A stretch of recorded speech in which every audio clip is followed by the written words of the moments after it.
है एवरीवन, आप सुन रहे कहानी विलीनियस हाइड हस्बैंड मेरे यानी कि दिव्या सिंह चाहत के साथ। तो चलिए शुरू करते हैं। भाग 28। बसंत और सुलोचना के कमरे के भीतर आते हुए राकेश गुप्ता और अंजना थोड़े झुंझलाए हुए से नजर आ रहे थे, जिन्हें देख बसंत ने उनकी तरफ अपना फ़ोन बढ़ाते हुए कहा, ये लीजिए, बात कीजिए। इतनी रात में फ़ोन पर कौन है? तभी उस फ़ोन को पकड़ते हुए राकेश गुप्ता ने कहा था, जिसे सुन बसंत अवस्थी ने जवाब देते हुए आगे कहा, अब सोने का नहीं बल्कि जागने का वक्त आ चुका है भाई साहब, क्योंकि हमारी दूध का मलाई कोई दूसरा चट करने की फिराक में बैठा है। क्या मतलब है तुम्हारा? इस बार बसंत की बातों का जवाब देते हुए अंजना गुप्ता ने कहा था, यही कि भाभी, अब तक हम लोग आयत के खिलाफ जो प्लानिंग प्लॉटिंग करते आ रहे थे ना, वो सब बेकार जाने वाला है, क्योंकि उन सब में हमें एक फूटी कौड़ी भी नहीं मिलने वाली। मतलब? सुलोचना अपनी इन बातों को घुमाने के बजाय इन्हें सीधे तरीके से क्यों नहीं कहती? सुलोचना की बातों को सुन इस बार अंजना गुप्ता थोड़ी सख्त नजर आने लगी थी। वो ठीक कह रही है। तभी फोन पे मौजूद अक्षत की बातों को सुन अंजना गुप्ता की भौहें सिकुड़ चुकी थी। तुम इतनी रात में तुम फ़ोन पर क्या कर रहे हो? इतनी रात देखकर सोने का समय जा चुका है मिसेस गुप्ता, क्योंकि अगर अब हम नहीं जागे तो समझ लीजिए कि हमारे हाथ में कुछ भी नहीं आने वाला।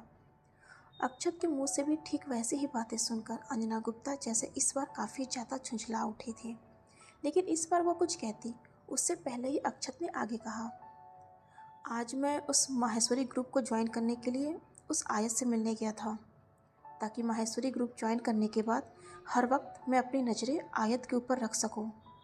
लेकिन वहां जाकर वहां का नज़ारा देखकर तो जैसे मेरे पैरों तले से ज़मीन ही खिसक चुकी थी। ऐसा भी क्या देख लिया तुमने? अक्षत की बातों को सुनकर इस बार राकेश गुप्ता ने कहा था, लगता है आप लोग सारिका माहेश्वरी की बनाई उस वसीयत को भूल चुके हैं, तभी तो आप लोग ऐसी बातें कर रहे हैं। अक्षत ने आगे कहा था, जिसे सुनते ही अंजना गुप्ता भी उतनी ही ज़्यादा सख्ती में बोल उठी थी, और तुम ये पहेलियाँ बुझाना बंद करोगे? जो भी कहना है साफ साफ क्यों नहीं कहते? ठीक है, तो फिर सुनिए। आज माहेश्वरी ग्रुप में जाकर मैंने देखा कि वहाँ की मालकिन वो आयत माहेश्वरी नहीं, बल्कि उसका वो सड़क छाप पति उसके कुर्सी पर बैठा खुद को वहाँ का बॉस समझ रहा था। क्या? लेकिन वो वहाँ क्या कर रहा था? इस बार अंजना गुप्ता की बातों में थोड़ी हैरानी थी, तो वही उसके साथ बाकी भी उतने ही ज़्यादा हैरान नजर आ रहे थे, जिसे सुन अक्षत ने इस बार एक हल्के ठहाके के साथ कहा था, कमाल करते हैं आप लोग भी, खासकर मिसेस गुप्ता। आपके बारे में मैं क्या ही कहूँ, खुद को सबसे ज़्यादा होशियार समझने वाली मिसेस गुप्ता। खैर, अब असली मुद्दे पर आते हैं, क्योंकि आप लोग तो पूरी तरह से भूल ही चुके हैं कि कुछ दिनों के बाद ही आयत महेश्वरी का 25वां बर्थडे आने वाला है, और फिर उसके बाद उसकी प्रॉपर्टी का मालिक कौन होगा? आई थिंक अब भी आप लोगों को उस सारिका महेश्वरी का बनाया वसीयत तो याद होगा ही। ये नहीं हो सकता, क्योंकि सच में अगर ऐसा हुआ तो हमारे हाथ कुछ नहीं आने वाला। इस बार अक्षत की बातों को सुन अंजना गुप्ता ने काफ़ी हड़बड़ी में कहा था, लेकिन इसके लिए हम करें भी तो क्या करें? सबसे पहले हमें उस लड़के के बारे में पता करना होगा कि वो कौन है और कहाँ से आया है, और सबसे ज़रूरी बात कि वो यहाँ क्यों आया है, क्योंकि जिस दिन हमने ये पता कर लिया उस दिन हमें भी आयत की ज़िंदगी से उस लड़के को बाहर फेंकने में आसानी होगी। फिर उसके बाद हम जो चाहते हैं उसे हासिल करने से हमें कोई भी नहीं रोक पाएगा। अंजना की बातों को सुन बसंत अवस्थी ने थोड़ा चिंतित होते हुए कहा था, कि तभी उसकी बातों का जवाब देते हुए इस बार अंजना गुप्ता ने जो कहा था सभी ने उस पर अपनी रजामंदी देते हुए उसके सहमति में अपने सिर को हिला दिया था। तो उधर विला के बाहर एक कुर्सी पर बैठे जगदीश माहेश्वरी सामने अपने फ़ोन की स्क्रीन पर देखते हुए किसी सोच में नजर आ रहे थे, कि तभी उनके सामने ही खड़े एक शख्स ने अपने दोनों हाथों को आपस में बांधते हुए कहा, सर, अभी तक उस रात के बारे में इतनी ही जानकारी मिल पाई है। वो शख्स जो इस वक्त मिस आयत की ज़िंदगी में उनका पति बनकर आया है, उनकी मुलाकात उस रात हुए एक एक्सीडेंट के जरिए हुई थी। उसके बाद मिस आयत उसे हॉस्पिटल ले गई, और फिर उसके बाद दोनों ने शादी कर ली। इतना कहते हुए वह शख्स चुप हो गया था।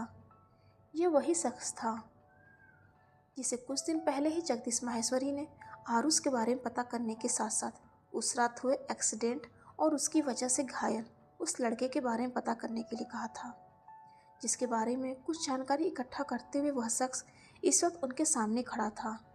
तो वही जगदीश माहेश्वरी अभी भी अपने फ़ोन की स्क्रीन पर आरुष की फ़ोटो को काफ़ी गौर से देखते हुए बोले, आनंद, इससे ज़्यादा इस लड़के के बारे में कुछ मालूम है? मेरा मतलब कि ये कहाँ से आया है, इसका घर कहाँ है, इसके परिवार में कौन कौन है? नो सर, इससे ज़्यादा इस लड़के के बारे में कुछ भी नहीं मालूम है। यहाँ तक कि मैंने अपने कुछ सोर्स से भी इसके बारे में पता करना चाहा था, लेकिन इसके बारे में कहीं कोई भी जानकारी नहीं है। उस शख्स यानी कि आनंद ने आगे कहा था, जिसे सुनते हुए जगदीश माहेश्वरी एक क्षण के लिए एक बार फिर से कुछ सोचते हुए बोले, ठीक है फिर, रात काफ़ी हो चुकी है तो तुम भी अपने घर जाओ, लेकिन इस लड़के के बारे में अभी भी पता करते रहना, क्योंकि यहाँ सवाल मेरी पोती का है और मैं नहीं चाहता कि कोई भी अनजान ऐसे आकर उसका फ़ायदा उठाए। श्योर सर, मैं अपनी खोज आगे भी जारी रखता हूँ, उस शख्स ने कहा और तुरंत वहाँ से बाहर निकल गया था। लेकिन पीछे रह गए जगदीश माहेश्वरी अब काफ़ी चिंतित नजर आने लगे थे। तो उधर उस होटल के भीतर आयत के मुंह से आदित्य मलिक का नाम सुनते ही आरुष के जैसे होश उड़ चुके थे। तभी आयत ने अपनी नज़रों को थोड़ा इधर उधर दौड़ाते हुए आगे कहा, ये मलिक एंड सन्स ग्रुप के प्रेसिडेंट मिस्टर आदित्य मलिक ही हैं, क्योंकि उनका बेटा अविनाश भी उनके साथ ही है। लगता है ये लोग किसी बिजनेस मीटिंग के लिए यहाँ आए हुए हैं। जिसे सुन आरुष की भौवें सिकुड़ चुकी थी। तभी आयत ने थोड़ा चौंकते हुए इतना ही कहा था कि इस बार आरुष के पैरों तले से जमीन खिसक चुकी थी। आह, ये अविनाश मलिक तो इधर ही आ रहा है। ये बिल्कुल गले में फंसे उस हड्डी की तरह है, जैसे चिपक ही गया है। इतना कहते हुए आयत ने भी अपनी हथेलियों को हवा में हिलाते हुए हल्का मुस्कुरा दिया था, क्योंकि आयत के ऊपर अविनाश की नज़र पड़ते ही अविनाश भी अपनी हथेलियों को हवा में लहराते हुए उसकी तरफ ही बढ़ गया था। तो वही अविनाश को खुद की तरफ ही आते हुए देख आयत के होठों पर जबरदस्ती की एक मुस्कान थी, लेकिन उसे इस तरह से हल्का मुस्कुराते देख आरुष ने अपनी भौहों को सिकोड़ लिया था। तुम ऐसे किसी भी अजनबी के साथ कैसे घुल मिल सकती हो? एक्सक्यूज़ मी, वो अजनबी नहीं है, और सबसे ज़रूरी बात, मैं उसके साथ इस तरह से मिलने जुलने में ज़रा भी इंटरेस्टेड नहीं हूँ। वो खुद मेरा चाइल्डहुड क्लासमेट बनकर मेरे पीछे पड़ा हुआ है। ओह, मतलब। आयत की बातों को सुन इस वक्त थोड़ा घबराया हुआ आरुष कुछ कहना चाहता था, लेकिन अपनी बातों को पूरा किए बिना ही उसने अपना फ़ोन उठाया और कान तक ले जाते हुए आगे कहा, हेलो हेलो, और फिर आयत की तरफ देखते हुए कहा, लगता है यहाँ नेटवर्क प्रॉब्लम है, मैं बस 1 मिनट में आया। और फ़ोन के साथ ही अपने चेहरे को नीचे झुकाए काफ़ी जल्दबाजी में वहाँ से आगे बढ़ गया था। जिसे जाते हुए अविनाश ने भी देखा था, लेकिन उसकी तरफ आरुष का पीठ होने की वजह से वह उसे पहचान नहीं पाया था। लेकिन उसकी नज़रें एकटक आरुष के ऊपर टिक गई थी। चेहरे पर हल्की झुझलाहट थी, जैसे इस वक्त वह आयत के हस्बैंड यानी कि आरुष से ही मिलने, उसका चेहरा देखने वहाँ आया था, लेकिन वो इसमें नाकामयाब रहा। तभी आयत भी अपनी जगह से खड़े होते हुए अविनाश की तरफ अपनी हथेलियों को बढ़ा दिया था, जिसकी वजह से अविनाश का भी ध्यान आरुष के ऊपर से हटते हुए आयत की तरफ मुड़ गया था। हेलो मिस्टर अविनाश, मुझे उम्मीद नहीं थी कि हमारी मुलाकात एक बार फिर से होगी, और वो भी इतनी जल्दी। आयत की इन बातों को सुन अविनाश के होठों पर एक हल्की सी मुस्कान फैल चुकी थी। तभी उसने एक हल्की व धीमी आवाज़ में कहा, थोड़ी सी किस्मत रूठ गई थी, वरना कोशिश तो हर वक्त साथ रहने की थी। एक्सक्यूज़ मी, आपने कुछ कहा? नथिंग, बस इतना कि अब तो आपको यकीन हो चुका होगा कि हम चाइल्डहुड फ्रेंड थे, क्योंकि अगर ऐसा ना होता तो फिर हम एक बार फिर से ऐसे ना टकराते, अविनाश ने कहा। जिसे सुन आयत उसकी बातों का कोई जवाब दे पाती उससे पहले ही अविनाश अपनी बातों को जारी रखते हुए आगे कहा था, एनीवेज, आपके असिस्टेंट का कहना था कि आप मेरे साथ, मेरा मतलब कि मेरी कंपनी के साथ कोई भी बिजनेस डील करने में इंटरेस्टेड नहीं है। क्या मैं इसका कारण जान सकता हूँ? इसके पीछे कोई ख़ास वजह नहीं है मिस्टर अविनाश। एक्चुअली अभी मैं इतनी जल्दबाजी में इतना बड़ा डिसीजन नहीं ले सकती। इफ़ यू डोंट माइंड मैं भी थोड़ा वक्त चाहती हूँ, आयत ने थोड़ा झिझकते हुए कहा था। लेकिन उसकी बातों पर अविनाश ने अपनी सहमति जता दी थी। इट्स ओके, आप जितना चाहे उतना वक्त ले सकती हैं, लेकिन लास्ट में आपका जो भी फैसला होगा वो मेरे ही हक में आना चाहिए। अविनाश का इतना कहना था कि आयत ने अपनी गर्दन को हाँ में हिला दिया था।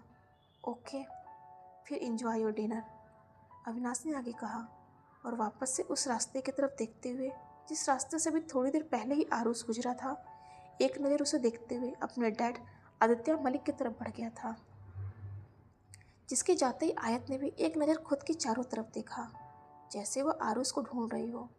लेकिन आरुष को कहीं भी न पाकर उसने एक लंबी सांस बाहर की तरफ छोड़ा और सामने टेबल पर रखे अपने क्लच को उठाते हुए वहाँ से आगे बढ़ गई थी।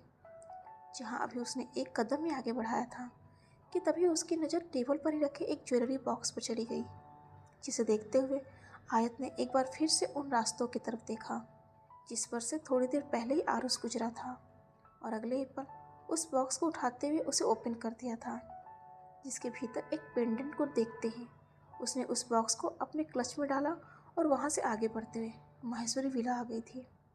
चेहरे पर एक खामोशी थी, शायद आरुष के अचानक से गायब हो जाने की वजह से था, या फिर इस वक्त वह किसी दूसरे सोच में उलझी हुई थी कि तभी कमरे के भीतर आते हुए आरुष को देख उसने खामोशी के साथ ही अपने क्लच से उस बॉक्स को निकाला और उसकी तरफ बढ़ाते हुए कहा, ये तुम टेबल पर ही छोड़ आए थे, और वहाँ से बाथरूम की तरफ बढ़ गई थी कि तभी आरुष भी पीछे से उसकी कलाई को पकड़ लिया था। ओ एक्चुअली आई एम सॉरी, मुझे कुछ ज़रूरी काम आ गया था। It's okay. जहाँ भी आरुष अपनी बातों को पूरा कर पाता उससे पहले ही होठों पर हल्की सी एक फीकी हंसी के साथ आयत ने उसकी बातों का जवाब दिया था। तो वही आरुष आयत की बातों को सुन थोड़ा हैरान नजर आने लगा था, जैसे उसे लगा था कि आज की उसकी इस हरकत से आयत शायद नाराज़ होगी, लेकिन इस वक्त वह काफ़ी शांत थी, जिसे देख आरुष उसकी कलाई को छोड़ उसके करीब जाते हुए कहा, क्या तुम ये नहीं जानना चाहोगी कि अचानक से मैं कहाँ गायब हो गया था? मेरा मतलब कि हम दोनों के डिनर डेट, मेरा मतलब तुम्हें ऐसा अकेला छोड़कर। आयांश, मैंने कहा ना, इट्स ओके। एक बार फिर से आयत ने उसकी बातों को काट दिया था, जिसे सुन इस पर आरुष भी अपनी जगह पर शांत खड़ा हो गया था। तभी आयत ने एक बार फिर से अपने कदमों को बाथरूम की तरफ बढ़ाया ही था कि आरुष ने उसे कदमों को रोकते हुए कहा, तुम मुझसे नाराज़ नहीं हो? इस पर आरुष की इन बातों को सुनते ही आयत एक बार फिर से उसकी तरफ ही मुड़ गई थी। आयांश, मुझे नहीं मालूम कि मेरी जगह इस वक्त कोई दूसरी लड़की होती तो कैसे रिएक्ट करती। शायद वो थोड़ी नाराज़गी जताती या शायद थोड़े नखरे दिखाती, लेकिन मैं उनमें से नहीं हूँ। तुम्हारी अपनी भी लाइफ है, कुछ ज़रूरी काम आ गया होगा इसलिए तुम चले गए। It's okay. आयत ने इतना कहा ही था कि आरुष, जो उसकी बातों का कोई जवाब तो नहीं दे पाया था, लेकिन उसकी आंखों में एक बेचैनी साफ नज़र आ रही थी, जिसे देख आयत ने भी एक लंबी सांस अंदर की तरफ खींचते हुए उसे तुरंत बाहर भी छोड़ दिया था। आयांश, इस बार आयत की आवाज़ में एक भारीपन था, तो वह चेहरे पर उतनी ही ज़्यादा सख्ती, जैसे इस बार वो आरुष से कुछ सीरियस बात कहने वाली हो। इस वजह से आरुष भी अब तक उतना ही सीरियस हो चुका था। तभी आयत ने आगे कहा, Aayansh, I don't know why but I think I like you, शायद आई लव यू। आयत का इतना कहना था कि आरुष को जैसे होश हो चुके थे, नज़रों में एक हैरानी थी जो अब चौंकते हुए बड़ी हो चुकी थी। तभी आयत ने भी अपनी बातों को जारी रखते हुए आगे कहा, लेकिन ये मेरी प्रॉब्लम है, इसलिए मैं तुम्हारे ऊपर कोई ज़बरदस्ती नहीं थोपना चाहती। इस मामले में तुम पूरी तरह से आज़ाद हो, तुम चाहो तो, और अगर मैं खुद इसमें इन्वॉल्व होना चाहूँ तो। इस बार आयत की बातों को बीच में काटते हुए आरुष ने कहा और अपने कदमों को आयत के करीब ले जाकर खड़ा भी कर दिया था। जहाँ एक तरफ आयत की बातों को सुनते हुए आरुष की आंखों में चमक थी, तो वही आरुष के मुंह से अपनी बातों का जवाब सुन आयत चौंक गई थी। यहाँ तक कि एक क्षण के लिए उस कमरे के भीतर एक खूब सन्नाटा पसर चुका था। क्या हुआ? तुमने अभी तक मेरी बातों का कोई जवाब नहीं दिया? मैंने कहा कि अगर मैं खुद इस मामले में इन्वॉल्व होना चाहूँ तो तो फिर तुम्हारा जवाब क्या होगा आयत? रात काफ़ी हो चुकी है, मुझे लगता है कि अब हमें भी चलकर सो जाना चाहिए, आयत ने काफ़ी जल्दबाजी में कहा था। और इस बार भी आरुष के सवालों को जैसे इग्नोर करते हुए वो बाथरूम की तरफ बढ़ गई थी। लेकिन पिछली बार की तरह ही इस बार भी आरुष ने उसकी कलाई को पकड़ लिया था। मुझे अपने सवालों का जवाब चाहिए मिस आयत। अगर मैं खुद इन्वॉल्व होना चाहूँ तो क्या तुम भी मेरी इस रिश्ते को एक मौका दोगी? लेकिन इस बार आयत के चेहरे पर एक झुंझलाहट थी। इसके साथ ही वह आरुष की पकड़ को लगभग झटकते हुए बोली, आयांश, हर बार ये बच्चों की तरह जिद करना ठीक नहीं होता है। हर बार ये मेरे सवालों का जवाब बिल्कुल नहीं हुआ। जहाँ आयत अभी अपनी बातों को पूरा कर पाती, उससे पहले ही आरुष ने उसकी बातों को काट दिया था, जिसे सुन आयत भी कुछ सेकंड्स तक आरुष को ही एकटक देखती रह गई थी।